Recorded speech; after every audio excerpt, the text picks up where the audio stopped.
Bienvenidos a la solución del problema 613 del libro Diseño en Ingeniería Mecánica de Chicli. Y el problema dice así. Una varilla cuadrada sólida está en voladizo en uno de sus extremos. Esta es la representación de la descripción de esa varilla. La varilla tiene una longitud de 0.6 metros y soporta una carga transversal completamente reversible de 2 kilonewtons en el otro extremo. Es decir, esto de acá hasta acá son 0.6 metros. Y lo voy a marcar acá. Acá, 0.6 metros. Acá. Y aquí está la carga completamente reversible de 2 kilonewtons. El material es acero laminado en caliente IC 1080. Si la varilla debe soportar esta carga durante 10 a la 4 ciclos, con un factor de seguridad de 1.5, me piden qué dimensión debería tener la sección transversal cuadrada. Es decir, esta sección hasta acá, que es como quien dice un corte aquí. Y cada lado tiene su valor h, como es cuadrada, entonces es el mismo valor en ambos lados. También me dicen que desprecie cualquier concentración de esfuerzo en el extremo del apoyo, es decir, que no tomen en consideración ningún tipo de concentración de esfuerzo allí. ¿Okay? Este programa o esta presentación la he hecho utilizando un programa llamado BlockPad. Voy a dejar la descripción abajo en la sección de ¿cómo se llama? Descripción del problema, por si están interesados en utilizarla. Es muy útil para resolver problemas de ingeniería y para presentar sus trabajos universitarios o trabajos profesionales. ¿Sí? También voy a dejar un link donde pueden descargar el PDF de la solución de este problema. Es decir, este PDF que está acá, lo van a poder descargar de allí para que lo tengan a la mano, si lo necesitan por cualquier cosa. ¿Sí? Entonces comencemos. He dividido esta resolución de este problema en varias partes y la primera parte a comenzar es cuáles son los datos que me dan para poder darle respuesta a este problema. Me dan la longitud de la varilla, 0.6 metros, me dan la carga transversal reversible que la he llamado F sub A de 2 kilonewtons, esta que está acá. Me dicen que el material es IC 1080, laminado en caliente. Me dicen que la duración es de 10 a la 4 ciclos, es decir, que tiene duración finita, tiene una vida finita. Entonces ya nos están diciendo de una vez qué tipo de ecuación deberíamos de utilizar. Aparte de eso, nos dicen que el factor de seguridad es de 1.5. Estos son todos los datos extraídos del problema. Acá presento las ecuaciones fundamentales que vamos a utilizar para ellos. No son todas las ecuaciones, pero son las primordiales para este caso. El primero es que si ya me dicen que el intervalo o la duración de este elemento, esta varilla, es de 10 a la 4 ciclos, entonces tengo que considerar la fórmula de vida o la fórmula que relaciona la vida con el esfuerzo de fatiga o el esfuerzo aplicado que causa la ruptura por fatiga para el intervalo de 10 a la 3 hasta 10 a la 6 ciclos. ¿Sí? Este es el intervalo cuando vemos la gráfica de esfuerzo-vida. Sería algo así. Déjame ver. Este que está acá, está un poquito acá. Ponerlo acá y este acá. Y sería una gráfica más o menos así, una línea casi recta, luego baja y luego se mantiene directo acá. Y en este segmento aquí tenemos 3 secciones. Esta sería la de bajo ciclaje. Esta sería la de alto ciclaje. Y esta sería la de vida infinita. Vida infinita. ¿Sí? Entonces cada sección tiene una forma de ser abordada. Muy bien. Tenemos la ecuación del factor de seguridad, o sea, cómo utilizamos ese factor de seguridad conociendo el esfuerzo o la resistencia a la fatiga del material. Tenemos que relaciona esa resistencia a la fatiga con el esfuerzo completamente reversible generado por esta carga que está acá. Y ese esfuerzo es calculado utilizando la fórmula que conocemos para esfuerzos flectores causados por momentos flectores, que termina siendo un esfuerzo normal. Y luego, donde está C es como una sección simétrica, sería la distancia que existe entre el eje neutro y que en este caso coincide con el eje centroidal de esta pieza a la fibra externa o a la fibra más alejada del material. Y luego tenemos el momento de inercia que se calcula de esta manera. Y lo quise colocar así para poder entender que bueno, este momento de inercia viene también de una sección transversal, perdón, rectangular. En este caso estamos usando la sección cuadrada. Muy bien, ¿qué seguimos acá? Vamos con la determinación de la resistencia a la fatiga, ¿sí? ¿Y por qué necesitamos hacer eso? Porque si me piden calcular qué dimensiones debería tener esto, entonces esas dimensiones van a estar incluidas, déjame bajarlo completo, acá, en este término que está acá. ¿Sí? No se ve en este momento, pero lo vamos a ver. Entonces, Aquí he colocado también de la novena edición del libro de Chicli, de a qué ecuación estamos utilizando o a qué ecuación nos estamos refiriendo, para que ustedes sean más fáciles de ubicarla, ¿sí? Entonces, si quisiera calcular entonces la resistencia a la fatiga, aquí hay un errorcito, me disculpan, entonces tendría que calcular el valor de estos coeficientes y utilizar el valor de 10 a la 4 ciclos que me están dando en el enunciado del problema. Para calcular la estimación o para estimar el coeficiente A, necesito conocer la fracción de resistencia a la fatiga, el esfuerzo último de resistencia a la tracción del material y el límite de resistencia a la fatiga corregido, que es este S sub E. Aquí coloco un poquito qué sucede o qué son cada uno de estos temas. Empecemos a buscar por el límite último de resistencia a la tracción, que se busca en la tabla A20. Yo nada más extraje de allí de atrás 20 el valor que nos compete, que es un acero IC 1080, que nos dan en los datos, laminado en caliente, y nos dicen que el esfuerzo último de resistencia a la tracción es de 770 megapascales, pero también me traje el esfuerzo de resistencia a la fluencia del material, porque tenemos que hacer una verificación más al final, que es esta que está acá. ¿Sí? Sigamos con esto. Entonces, una vez extraído los datos, puedo calcular el valor de F. Bueno, ya esto es un dato que necesito acá para calcular el coeficiente A. ¿Sí? Para calcular la fracción de S sub t que tengo que utilizar allí, bueno, tengo que trabajar con S sub t en el diagrama, la figura C18, pero con el valor no en megapascales, pero en KSI, en kilopondios por pulgada cuadrada. Y esta es la figura C18, donde me vengo acá con aproximadamente 112 KSI, subo y donde toca eso me llega acá. Esto es más o menos a la mitad entre 0,82 y 0,84, lo que me da que la fracción de ese T para calcular el límite de resistencia a la fatiga es este que está acá, 0,83. ¿Sí? También, bueno, lo coloco acá. Y entonces ya tenemos dos valores de la ecuación para determinar el coeficiente. Ya tenemos este que está acá y tenemos este que está acá. Ahora tenemos que calcular cuánto vale el esfuerzo, el límite de resistencia a la fatiga corregido. Y sabemos que dependiendo del valor de S sub T, que es el límite último de resistencia a la tracción del material, hay una fórmula para calcularla y esa fórmula está basada en la 6.8. Y entonces, primero calculo el esfuerzo, el límite de resistencia a la fatiga de la probeta estándar. Este S sub E', que para este caso es la mitad del valor del límite de resistencia último a la tracción. Me da 385 megapascales. ¿Sí? Ahora, para transformar esto en S sub E, que es este que está acá, necesito multiplicarlo por los factores de corrección de Marin. Entonces, Marin, venimos al principio acá, y me dice, bueno, los factores de corrección de Marin que vamos a utilizar acá son dos. Uno es el factor de acabado superficial y el otro es el factor de tamaño. Cada quien con su tablita del libro, novena edición de Chicli. El factor de acabado superficial utiliza esta ecuación donde de una tabla que existe, esta tabla 6.2 en el libro, utilizamos el factor A y utilizamos el factor B para un acabado superficial de laminado en caliente. Ahora, no confundamos este factor A o B con estos que están acá para el cálculo de la resistencia a la fatiga en ese intervalo. Son totalmente diferentes, ¿sí? Ahora, utilizando la ecuación para el factor de acabado superficial, tenemos que este es el factor A, este es el exponente B, y aquí tenemos el límite último de resistencia a la tracción del material, lo que me da que K sub A es 0.48. Y aquí quiero hacer una acotación que, bueno, que se va a ver acá. O sea, esto lo que te está diciendo ya de una vez es que el límite de resistencia a la fatiga de la probeta estándar se tiene que reducir a la mitad para este caso. Es decir, cuando tú utilizas piezas nada más como acabado superficial, laminado en caliente, eso te va a reducir muchísimo la capacidad de soportar fatiga, básicamente. Aquí ya te toma la mitad. Y eso es algo a tener en consideración para los diseños que se tengan que hacer, ¿sí? Luego, para el factor de tamaño que se saca de la ecuación 620, que es esta que está acá, bueno, depende del diámetro. Y date cuenta, aquí pasan dos cositas. La primera es que esto no tiene un diámetro, esto es una sección cuadrada. Y la razón que existe acá es que esta fórmula utiliza el diámetro porque esta fórmula se determinó experimentalmente utilizando probetas de sección circular. Pero hay maneras de poder convertir eso en una ecuación equivalente para poder utilizar otro tipo de secciones. Para este caso dice, bueno, que si el diámetro está entre 2,79 milímetros y 51 milímetros, se utilice esta ecuación.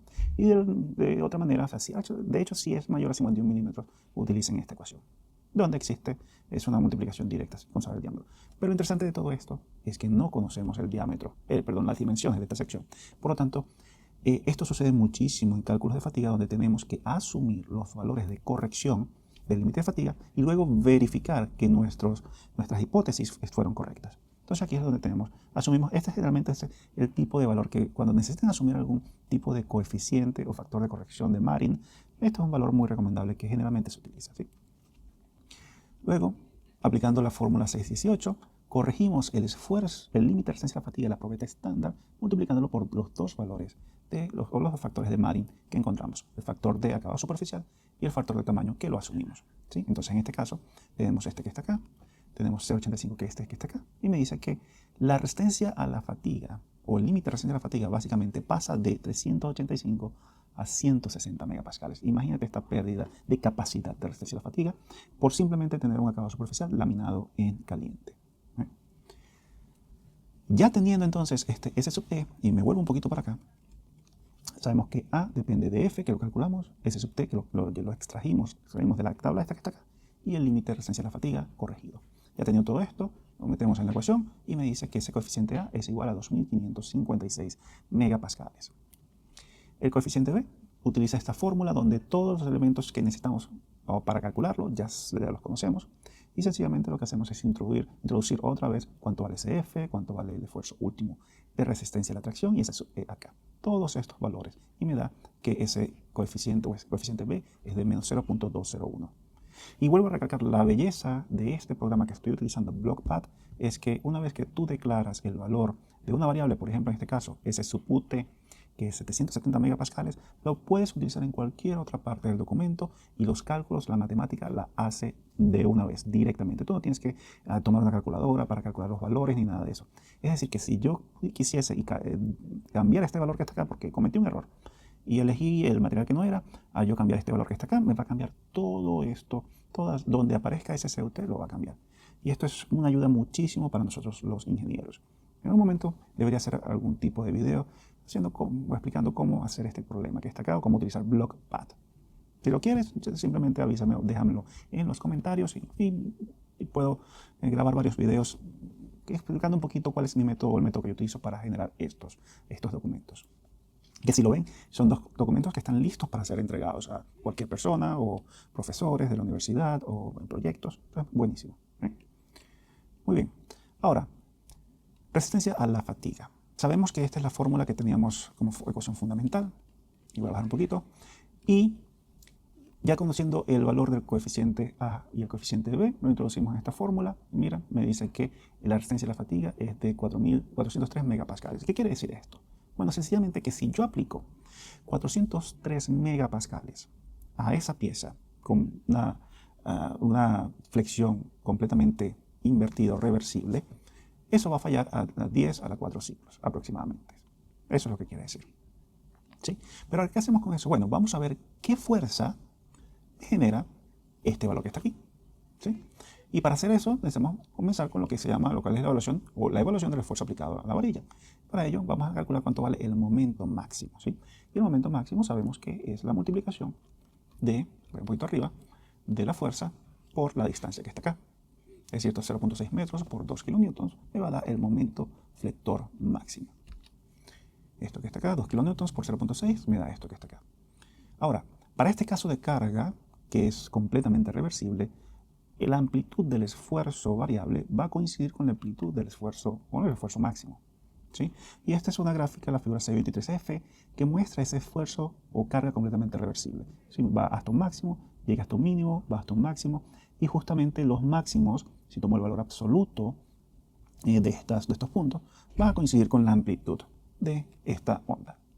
Conociendo esto, entonces podemos calcular cuánto vale ese esfuerzo flector máximo, que utilizamos con una fórmula bastante conocida, ¿sí? La resistencia de los materiales. Tenemos el momento máximo que lo calculamos, tenemos la distancia del eje neutro a la fibra externa o más alejada, es decir, si este es el eje neutro que coincide con el eje centroidal por ser una sección simétrica, entonces es esta distancia que está acá, que es la mitad de h. Y luego tenemos el momento de inercia. Entonces, esto es como ecuación, ¿ok? No conozco cuánto vale esto, y si no conozco cuánto vale esto, no puedo conocer cuánto vale esto, ¿sí? Tenemos una ecuación y dos incógnitas, esta que está acá y esta que está acá. Ahora, aquí utilizamos la otra fórmula que tenemos como fundamental, que es el factor de seguridad, ¿sí? El factor de seguridad lo que me dice es que la relación que existe entre el límite o la resistencia a la fatiga que acabamos de calcular y el esfuerzo máximo aplicado a ella es determinado valor. En este caso, ese factor de seguridad es de 1.5. ¿Sí? Entonces, ¿qué nos presenta esto? Bueno, que ahora vamos a tener dos ecuaciones, esta y dos incógnitas. Esta incógnita y esta incógnita. Entonces, si tenemos un sistema de dos ecuaciones y dos incógnitas, podemos utilizar la calculadora o cualquier otro método, pero BlockPath lo hace automáticamente y me dice, mira, ¿sabes qué? El esfuerzo máximo es de 268.41 megapascales para estos casos que estamos hablando y que la sección debería de ser de 29.935 milímetros, o sea, el lado de la sección cuadrada de la varilla. ¿Sí? Ahora, esto no es suficiente porque como asumimos el valor de tamaño del factor de corrección de tamaño de Marin, porque no teníamos el tamaño al comienzo, tenemos que hacer una segunda iteración que nos va a decir o nos va a comprobar si el valor que nos da está más o menos ajustado a lo que debería ser. Ahora, ¿qué hacemos acá? Como asumimos este valor de Marin, nos dio este valor de H, yo voy a decir, bueno, ¿sabes qué? Yo voy a tomar ahora, voy a decir, mira, ¿sabes qué? ¿Qué pasaría si yo elijo la distancia o el lado de ese cuadrado igual a 30 milímetros, que es muy cercano a esto? ¿Sí? Digo, ¿sabes qué? Ok, me da este valor, pero voy a escoger 30 milímetros, que es un valor razonable de utilizar con ingeniería práctica. ¿Sí? Ahora, y aquí es donde viene, como la varilla no es redonda, no puedo utilizar, y voy a poner un poquito para acá, no puedo utilizar la fórmula del factor de tamaño directamente porque esa fórmula pide un diámetro. Pero esto es un cuadrado, una sección cuadrada. ¿Qué hago entonces? Bueno, conociendo esto, lo que se sabe es que, bueno, puedes calcular de la sección cuadrada un diámetro equivalente. ¿Sí? Y esto también está tabulado o está presentado en forma de ecuación en el libro. Y aquí la coloco, es la 625. ¿Sí? ¿Qué te dice? Bueno, si tienes una sección cuadrada, en este caso rectangular, entonces simplemente dame la raíz cuadrada de la multiplicación de ambos lados y multiplícalo por 0.8. Me dice, bueno, ¿sabes qué? El diámetro equivalente de esa sección, que es un concepto bastante interesante, que tiene que ver como que la sección cuadrada tenga la capacidad de resistir al menos el 95% de la carga de resistencia a la fatiga de una sección redonda. O sea, es un concepto bastante experimental que han hecho y lo bueno es que ya tenemos las tablas. Me dice, ¿sabes qué? Esta sección cuadrada se puede presentar como una sección circular si utilizamos un diámetro equivalente de 24.4 milímetros. Entonces, utilizo este valor de diámetro equivalente en la fórmula del factor de corrección de tamaño de Marin, que es esta misma que está acá, ¿sí? Y como el diámetro es entre 2.79 y 51 milímetros, entonces utilizo esta fórmula que está acá, que es exactamente esta que está acá.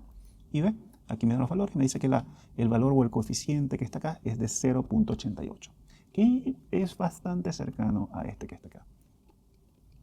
Entonces, como el factor de tamaño varió de esto a esto, digo, ¿sabes qué? Estoy bien con mis cálculos hasta ahora. ¿Y por qué digo que estoy bien? Bueno, porque el caso que yo asumí es más riguroso, por un poquito, ¿sí? Que el caso que me da. Es decir, 0.85 reduce mucho más el valor de resistencia a la fatiga que 0.88. Entonces quiere decir que este valor definitivamente va a resistir o va a cumplir con lo que me pide el problema. ¿Sí? Entonces, al final, la respuesta que puedo dar es que sí, un diámetro de 30 milímetros, perdón, un lado de la sección cuadrada de 30 milímetros es aceptable para que esto resista 10 a la 4 ciclos. Ahora, de la tabla 20 que me traje la resistencia a la fluencia del material, lo utilizo porque siempre en fatiga tenemos que verificar en contra de la falla por fluencia en el primer ciclo. Es decir, ¿qué pasaría si el esfuerzo que aplicamos en nuestro caso, vamos por acá, este caso que está acá, sea de cierto valor que no es que falle por fatiga, es decir, no es que se rompa, pero sí que falle por fluencia, es decir, que se deforme. Y siempre en fatiga tenemos que verificar, bueno, la mayoría de las veces, tenemos que verificar la falla por fluencia al primer ciclo. Es decir, que sin esto haber trabajado, una vez que yo le coloque la fuerza, esto no se deforme más allá del límite de fluencia del material. Y para ello, lo que hacemos es, calculamos la relación que existe entre el límite de fluencia del material y el esfuerzo máximo aplicado gracias a ese momento flector. Y aquí para este caso me dice que, bueno, que es de 1.565, es decir, 1.5. Lo que indica es que no va a existir un fallo por fluencia. Y aquí termina la solución a este problema. Bien interesante, cumple con todos los pasos de la mayoría de los problemas de fatiga y nos ayuda a ver claramente en qué tablas debemos buscar las cosas, qué ecuaciones utilizar, y por eso las he colocado así. Si tienes alguna pregunta o alguna duda, por favor déjamelo en los comentarios y nos vemos en el próximo video de solución. Y recuerda que si quieres descargar el PDF, con este PDF de hecho, con la solución del problema, te voy a dejar el link abajo y Dime si quieres que haga un video o varios videos en cómo utilizar el programa BlockPad para que lo utilices en tus estudios o en tu trabajo. Nos vemos.